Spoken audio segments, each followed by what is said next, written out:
अच्छा, बहुत क्विकली हम एक बार एलसीएम रिवाइज कर लेते हैं।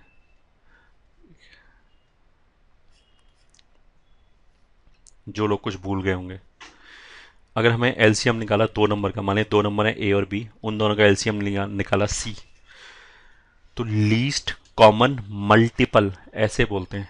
लीस्ट कॉमन मल्टीपल, मल्टीपल हमेशा इंटीग्रल मल्टीपल होता है। ठीक है, तो इस बात का मतलब क्या है कि मान लें ये ए है, ये बी है, इसका एलसीएम ये आया सी, तो ये जो सी आया ये इन दोनों का इंटीग्रल मल्टीपल होना चाहिए। इसको बोलने का दूसरा तरीका क्या है कि जो एलसीएम आ रहा है उसको अगर हम दोनों नंबरों से डिवाइड करें बारी बारी से, एक एक करके, वन आफ्टर अदर, तो जो आंसर आएगा वो इंटीजर आना चाहिए। अगर इंटीजर नहीं आ रहा है तो मतलब हमने गड़बड़ लिखा है, तो आंसर जो हमने एलसीएम बता रहे हैं वो गलत है।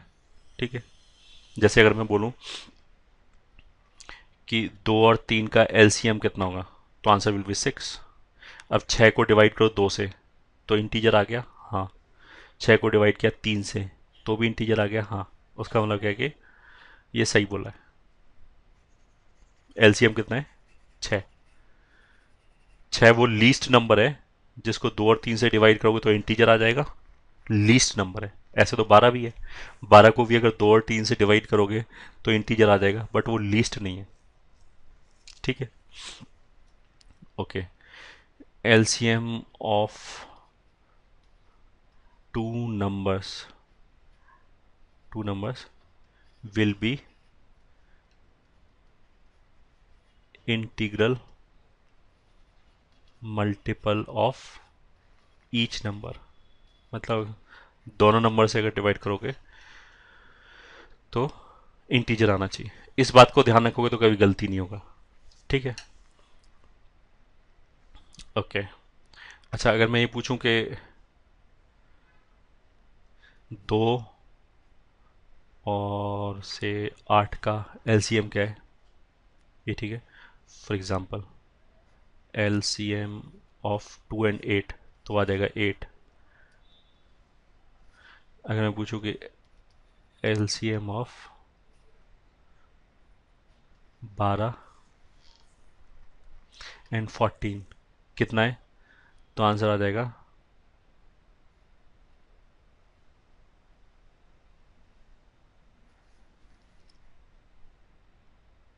नहीं नहीं गलत बोल दिया, फोर थ्री सेवन,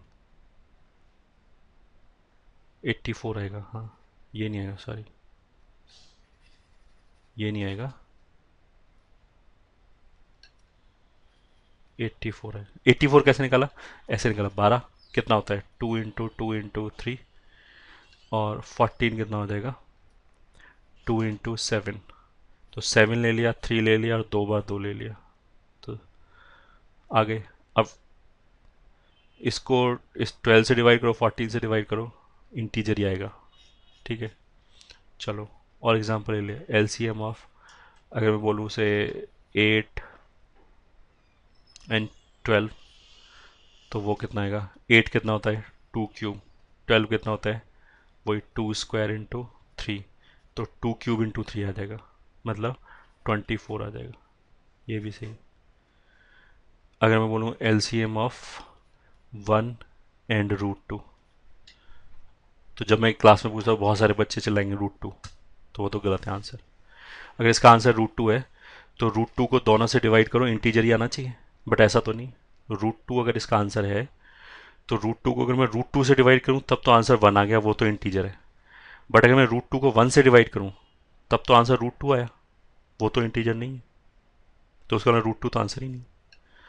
अब तो अपनी तरफ से कोई भी नंबर सोचो, ऐसा कभी हो ही नहीं सकता कि उस नंबर को दोनों से डिवाइड करने पर इंटीजर आ जाए। उसका मतलब क्या, इन दोनों का एलसीएम एग्जिस्ट ही नहीं करता है। तो हमने क्या बोला, डज नॉट एग्जिस्ट। ठीक है, अब हम इसी बात को और कैसे बोल सकते हैं इन जनरल। चलो एक आध एग्जाम्पल ले लिया। अगर मैंने बोला LCM of two and pi कितना आएगा, तो वो भी आंसर डज नॉट एग्जिस्ट। कोई भी नंबर सोचो, कुछ बच्चे आंसर देंगे टू पाई, कुछ बच्चे आंसर देंगे टू पाई। ठीक है, तो टू पाई को पहले नंबर से डिवाइड करो दो, तो आंसर कितना है पाई। ये इंटीजर है क्या, नहीं। पाई इंटीजर थोड़ा है, पाई तो रैशनल नंबर है, तो आंसर 2 पाई तो है ही नहीं, ये तो चला गया। तो आंसर क्या है? Does not exist. अगर मैं एक रैशनल नंबर ले लूँ और एक इरेशनल नंबर ले लूँ तो उनका एलसीएम नहीं आएगा। ठीक है। अगर मैं दो इरेशनल नंबर ले लूँ जिनके इरेशनैलिटी वाले पार्ट अलग अलग है, इस बात का मतलब क्या है? जैसे एक तो मैंने लिखा √2 एंड पाई, √2 भी इरेशनल होता है, पाई भी इरेशनल होता है। फिर एक दूसरा मैंने लिखा से 2 पाई एंड 3 पाई, इसमें भी दोनों इरेशनल हैं, 2 पाई और 3 पाई दोनों इरेशनल हैं, √2 एंड पाई दोनों इरेशनल हैं, बट दोनों में अंतर क्या है? 2 पाई और 3 पाई में तो जो इरेशनैलिटी है वो पाई की वजह से है, तो वो तो सेम पार्ट है। ठीक है। तो इसका तो आ जाएगा, इसका तो हम 6 पाई बता देंगे। अब 6 पाई को डिवाइड करो, 3 पाई से डिवाइड करो तो भी इंटीजर आएगा, 2 पाई से डिवाइड करो तो भी इंटीजर आएगा, तो ये तो सही है। बट अगर हम √2 और पाई को बोले, इनका तो इरेशनैलिटी वाला पार्ट अलग अलग है, तो इनका डज नॉट एग्जिस्ट होगा। क्योंकि कोई भी नंबर सोचो, इसको दोनों से डिवाइड करोगे तो कभी इंटीजर आएगा ही नहीं। ठीक है। फिर एक और, अगर मैं इसके बाद जनरली क्लास में मैं यही क्वेश्चन पूछता हूँ, फिर इसमें आधे बच्चे पलट जाएंगे, वो फिर बोलेंगे पाई स्क्वायर, तो गलत है ये। अगर मैंने पाई स्क्वायर आंसर बताया फिर दोबारा, मैं गलत आंसर तो मैं बताना ही नहीं चाहिए, चेक करके देख लो। पाई स्क्वायर अगर मैंने बोला कि इन दोनों का एलसीएम पाई स्क्वायर है, तो ठीक है, पाई स्क्वायर को पहले नंबर पाई से डिवाइड किया, क्या आया? पाई। इंटीजर है क्या ये? नहीं। तो उसका मतलब है कि पाई स्क्वायर जो आंसर है वो पक्का गलत है, ये तो हो ही नहीं सकता। तो फिर आंसर क्या है? Again does not exist, does not exist. क्यों? अब क्यों अलग अलग, अब क्यों गलत हो गया? तुम दोनों में देखो पाई वाला पार्ट तो सेम है, तो एक मिनट पाई वाले पार्ट को तो भूल जाओ, फिर क्या बचा? एक में 1 बचा और एक में पाई बचा, तो वो तो इसी की तरह हो गया जैसे 2 और पाई, तो उसके बीच में तो कोई एलसीएम वेलसीएम नहीं आएगा, तो ये तो डज नॉट एग्जिस्ट हो गया। तो अब इसके लिए हम नोट क्या लिख सकते हैं? LCM of a rational and an irrational number,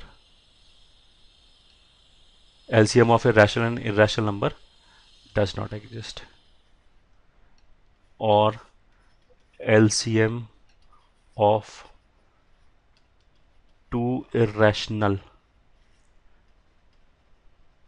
numbers in which irrationality part is different। ठीक है, दोबारा पढ़ा, LCM of two irrational numbers, फिर आगे ब्रैकेट में से in which irrationality part is different also does not exist. जैसे अभी हमने बताया √2 और से पाई, √2 भी इरेशनल है, पाई भी इरेशनल है, दोनों में इरेशनैलिटी का पार्ट अलग अलग है, तो दैट डज नॉट एग्जिस्ट। अगर मैं बोलूँ जैसे रूट एलसीएम ऑफ √2 एंड √18, ठीक है, मैं यही क्वेश्चन पूछूंगा, फिर बहुत सारे बच्चे पलट जाएंगे, बोलेंगे डज नॉट एग्जिस्ट। ऐसे थोड़ा है, जो √18 है इसमें से 9 बाहर निकल आएगा, 9 मतलब 9 बाहर आ जाएगा, तो कितना हो जाएगा? 3√2। अब ये इरेशनैलिटी, ये इरेशनल नंबर है, ठीक है, किसकी वजह से इरेशनल है? √2 की वजह से। ये भी इरेशनल है, ये इरेशनल किसकी वजह से? √2 की वजह से। तो इन दोनों में तो इरेशनैलिटी का पार्ट सेम आ गया, तो इसका एलसीएम क्या होगा? इसका एलसीएम 3√2 आ जाएगा। 3√2 को अगर पहले नंबर से डिवाइड करोगे √2 से तो 3 आ जाएगा, इंटीजर आ गया, सही है। 3√2 को अगर हम दूसरे नंबर से डिवाइड करें 3√2 से तो आंसर 1 आ जाएगा, तो वो भी सही है, अब सही है ये, ठीक है। और इसी में एलसीएम में एक नोट और, LCM of fractions is equals to LCM of numerators divided by HCF of denominators। I hope you understand what is HCF। HCF मतलब highest common factor, LCM पता है तो HCF तो पता ही होगा शायद, ठीक है। अगर दो फ्रैक्शंस लिखे हैं, उनका अगर LCM लेना है तो क्या किया? न्यूमरेटरों का तो LCM ले लिया और डिनोमिनेटरों का HCF ले लिया। अगर मान लिया एक फ्रैक्शन है और दूसरा इंटीजर है तो कोई बात नहीं, उसको अपॉन वन करके फ्रैक्शन टाइप लिख लिया, फिर यही कर दिया। तो अगर मैं बोलूँ से